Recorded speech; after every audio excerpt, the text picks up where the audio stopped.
Ya oke guys, bagaimana gue ya karena data gak bisa bohong ya. Oke, hari ini Sabtu ya John, tanggal 7 Desember ya. Ya IHSG Jumat itu kemarin dalam posisi ya naik ya. Oke, gue masih akan bahas sama ADI ya John ya. Jadi ADI ini lagi banyak yang nanya Senin ini gimana. Oke, jadi kemarin kalau kita lihat transaksi kemarin ya, itu cuman terjual 3,5 miliar. Ya, antrian 2,5 juta lot. Berarti kita udah tahu tuh, itu udah pasti bukan bandar, bukan, itu pasti retail gitu loh. Ya, ya kan orang nanya kenapa kok bisa John ada retail yang jualan padahal mungkin bukan mungkin hampir 95% Senin naik lagi kok dia masih ada. Nah itulah cerminan retail kita John ya. Dalam bursa itu ya John ya, IQ itu mungkin berperan hanya 20%. Sisanya 80% itu EQ, emotional quotient, kecerdasan emosional. Ya, ya makanya Pak Prabowo bilang ya kalau orang lu main saham ya pasti kebanyakan boncos gitu kan. Ya nggak salah juga. Jadi kalau main ya, jadi gini John, ada orang kalau dia emotional quotient kecerdasan emosionalnya rendah John, meskipun IQ-nya tinggi gitu ya. Makanya Pak Prabowo bilang ada yang wah ahli matematika kalah gitu gitu gitu ya. Dia tuh kalau orang kecerdasan emosionalnya rendah itu dia mempunyai sifat yang dinamakan impulsif. Impulsif itu adalah sebuah tindakan yang dilakukan tanpa berpikir, John. Tanpa berpikir hanya karena emosinya. Kalau emosinya lagi berdebu-debu dia nggak tahan untuk jual gitu.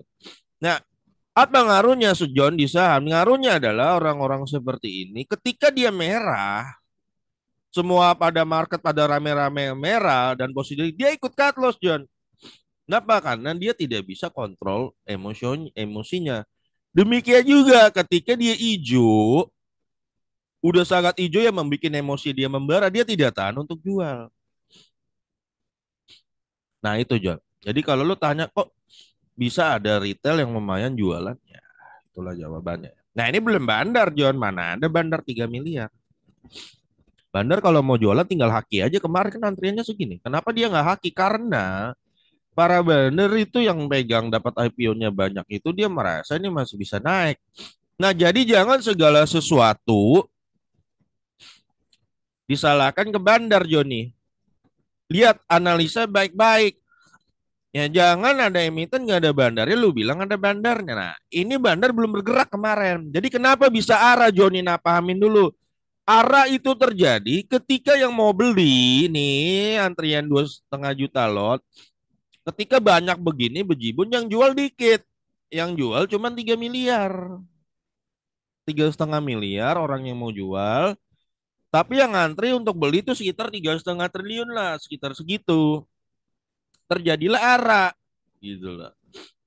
Ada bandarnya gak di sini saat ini? Belum main. Bandarnya itu belum main, Joni. Belum ngapa-ngapain dia. Jangan lu salah-salahin mulu. Dia belum ngapa-ngapain. Nah, kenapa banyak orang kemarin nggak mau ngambil PUPS gitu loh. Karena gini, di alam bawah sadarnya mereka, mereka sudah banyak orang tuh sudah tertanam bahwa segala sesuatu dikuasai oleh bandar gitu. Wah, seperti misalnya, wah apalagi ditakut-takutin, wah ini jangan-jangan jebakan bandar nih, jebakan bandar ya. Kenapa jebakan bandar? Kok bisa Adro cuma 4 ribu, anak usahanya 5 ribu? Wah ini pasti jebakan bandar nih. Karena ada orang yang hidup kayak begitu John, dikuasai ketakutan yang dia ciptakan sendiri, tidak objektif. Gue percaya ada bandar, tapi tempatkanlah bandar secara objektif gitu loh. Mana ada bandar ini 2 hari bergerak ngarahin ini, nggak ada. Ini mah arah karena orang FOMO mau beli dan jual nggak ada. Arah belum, mah bandar nanti. Tunggu semua udah pada pegang barang. Di situ buat jadi manipulasi ya segala lalala itulah. Belum ini ya. Nah itu John. Jadi ketika banyak orang tidak bisa menempatkan secara objektif, apalagi kalau udah di apa di generalisasi bahwa semua adalah bandar ya udah. Selamat lo hidup dalam ketakutan sendiri, kejebak sendiri, takut sendiri. Iya nggak. Kalau lu analisanya benar, lu tempatkan bandar dalam posisi yang benar ya, bahwa dia ada tapi tidak maha kuasa yang lu kira juga, ya lu aman gitu loh. Ya lu akan eksekusi mengambil keputusan jauh lebih tepat gitu loh. Oke, next ya ini exercise ADI ya. Tunggu bentar dulu. AADI. Nah ini ya jadwal PPS-nya ADI itu jadi ya nanti kalau pengen tahu kan Senin ini ADI gimana Mas Yara atau enggak John gini ya. Jadi kalau lu yang kemarin exercise sebelum jam 10 pagi ya lo akan dapat barang baru tanggal 10 Joni. Jadi Senin kan 7 Senin belum ya, berarti belum yang PPS belum dapat Senin karena paling cepat tanggal 10. Nah, kalau lu yang di atas jam 10 exercise 6 Desember ya sampai tanggal 9, jam 10 lu akan dapat baru tanggal 11. Ya, ya 11. Jadi paling cepat nih tanggal 10 baru dapat nih orang nih yang PPS ya. Nah, kalau lu yang di atas tanggal 9 jam 10 ya, sampai tanggal 10 lu akan dapatnya tanggal 12. Jadi barang nih baru masuk paling cepat retail itu tanggal 10.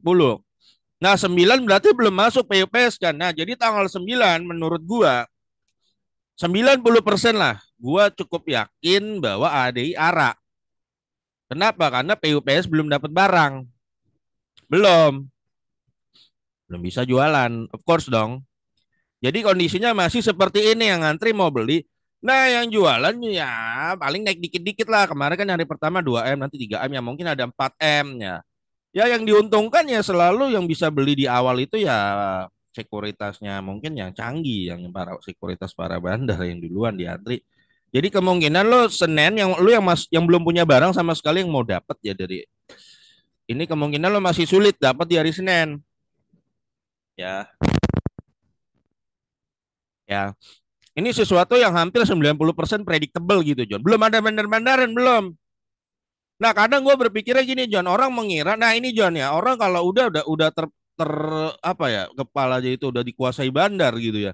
Dia pikir bit ini adalah jebakan bandar. Lu harus bisa bedain juga mana mana yang bit bener-bener retail lagi FOMO dicampur sama institusi yang belum dapat lah ya.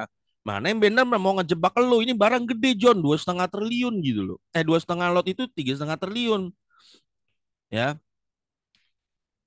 Nggak ada satu bandar atau dua bandar yang punya segitu banyak duit cash gitu loh. Nggak, ini campuran semua retail ngumpul di sini Joni. Termasuk ya ada institusi juga campuran di sini, mereka ngantri. Rame-rame ngantri. Nah, kalau ada orang di analisanya bahwa ini adalah bid yang ditaruh bandar buat ngejebak, ya udah. Lu bayangin aja kalau orang menganalisa seumur hidupnya kayak begitu di bursa ya. Nggak belum apa ya, nggak analisanya tuh menurut gua nggak tepat gitu loh. Ya, ya lu bayangin aja, lu dikasih dividen gratis sama Adro. Lu tinggal tebus tuh bayar nggak ngeluarin duit, tinggal beli. Masih dibilang itu jebakan bandar. Nah itu akhirnya orang itu dia akan parno sendiri. Return investasinya juga ya akan gitu-gitu aja. Padahal lu dikasih gratis tinggal beli. Iya nggak? Nah itu John. Jadi ini kalau gua ini adalah retail yang lagi ngantri. Senin jadi kemungkinan ya 90% ARA, 95% lah. 5% aja itu kalau emang kebantai arahnya. Kalau ada oknum dari bandar yang habis ini nih. Ya, tapi so far 2 hari mereka nggak bergerak kan. Ya kecuali Senin mereka mulai bergerak men. Tapi gua rasa nggak, karena kemungkinan masih ada. Barulah mereka bergerak tuh di hari mulai bergerak pelan-pelan dari Selasa ke atas. Kalau menurut gua. Nah, ya jadi itulah. Ya oke lah. Jadi Senin 90% nih gua rasa nih masih ada. Ya 5% kalau nggak ada ya hijau. Ya 5% lagi ya baru merah gitu. Tapi siapa yang merah? PUPS belum dapat barang. Kan gitu loh. Lihat, maksud gua logika tuh diinin juga gitu loh, John. Diinin juga di make sense juga gitu loh. Ya. DPS tuh baru dapat barang di hari Selasa. Nah, lo yang mau dapat barang Joni, Ya ya lo kan ini susah dapat barang kan, Senin kemungkinan masih susah dapat barang gitu ya. Nah, lo yang pengen dapat barang tuh dari Selasa. Kenapa? Selasa PUPS orang udah mulai dapat. Otomatis udah ada orang yang jualan. Jadi potensi lo dapat barang di hari Selasa udah jauh lebih tinggi. Ya, jadi Selasa itu kira-kira masih oke. Jadi kebanjirannya berapa sih? Kan 30% kan Adro ya.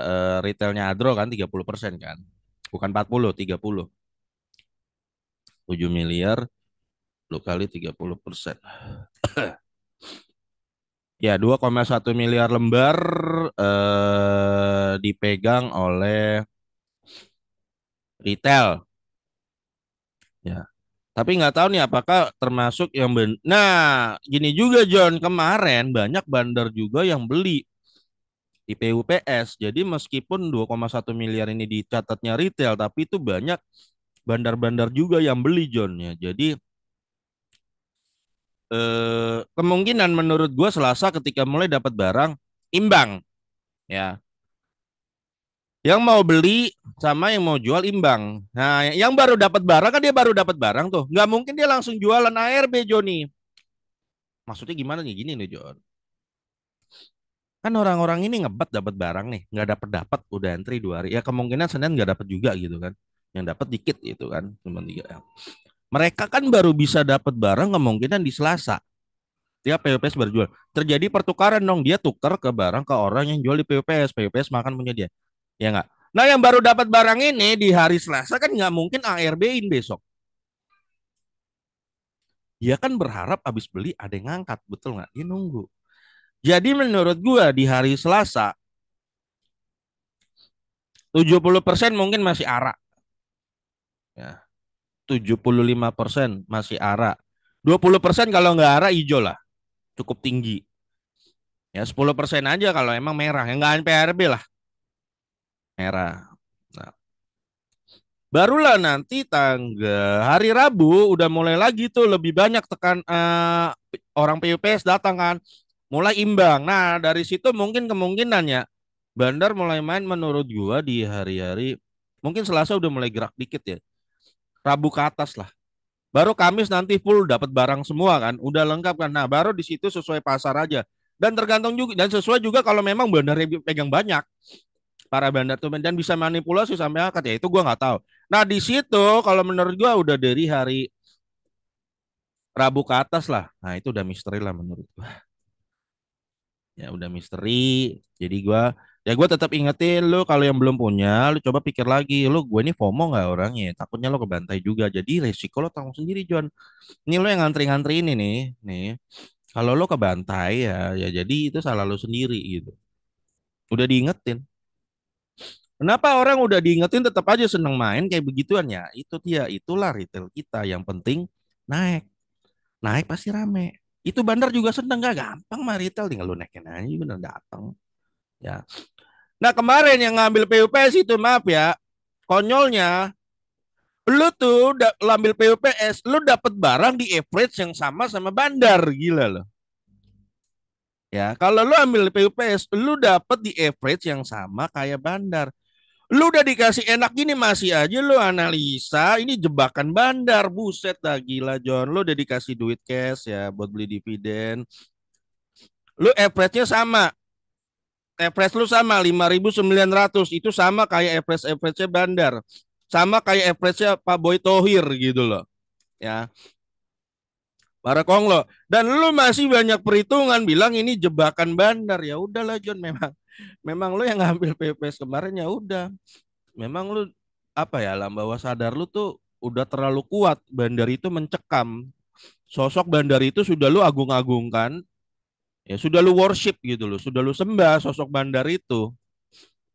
Iya enggak? Sehingga ketika lu sudah menjadikan sosok bandar itu di alam bawah sadar lu sangat berkuasa, sangat maha kuasa, akhirnya udah mengalahkan rasionalitas lu gitu. Lu udah jadi nggak rasional. Kenapa? Lu udah dapat average di setara para bandar pun lu masih ngira ini jebakan bandar gitu.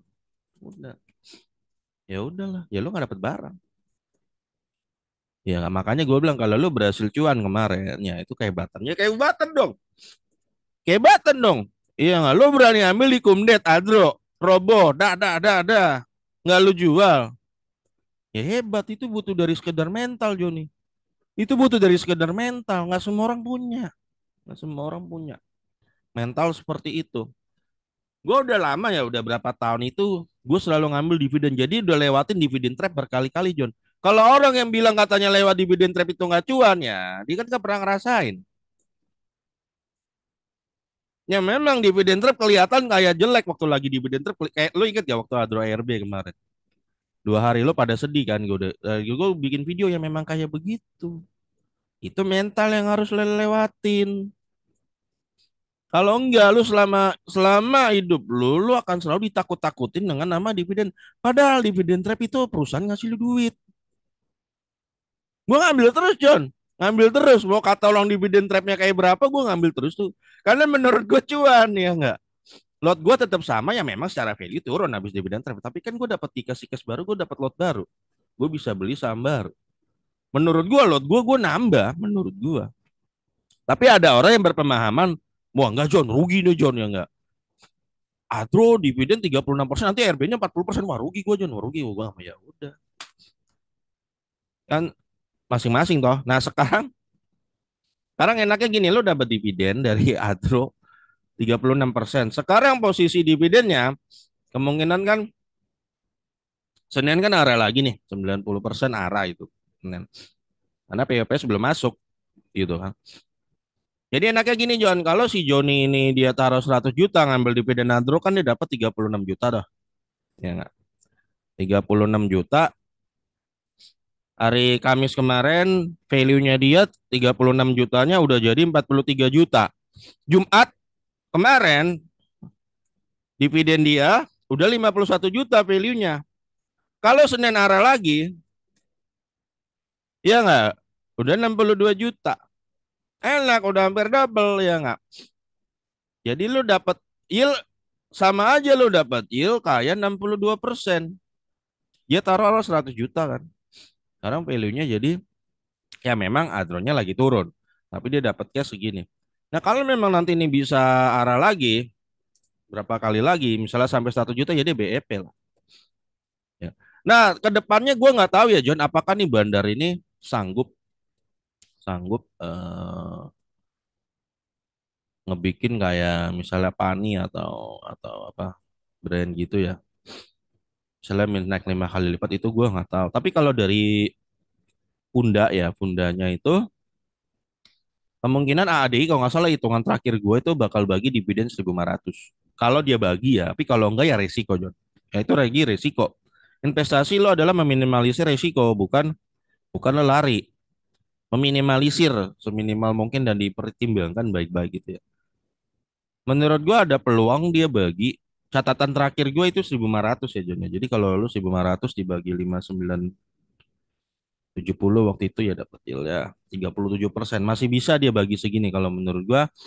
Maka fundanya itu kali 10, 15.000 sampai 30. Ini secara funda ya. Tapi ingat juga John ya, gue tetap ingat ini kan perusahaan batu bara umumnya jarang bisa naik.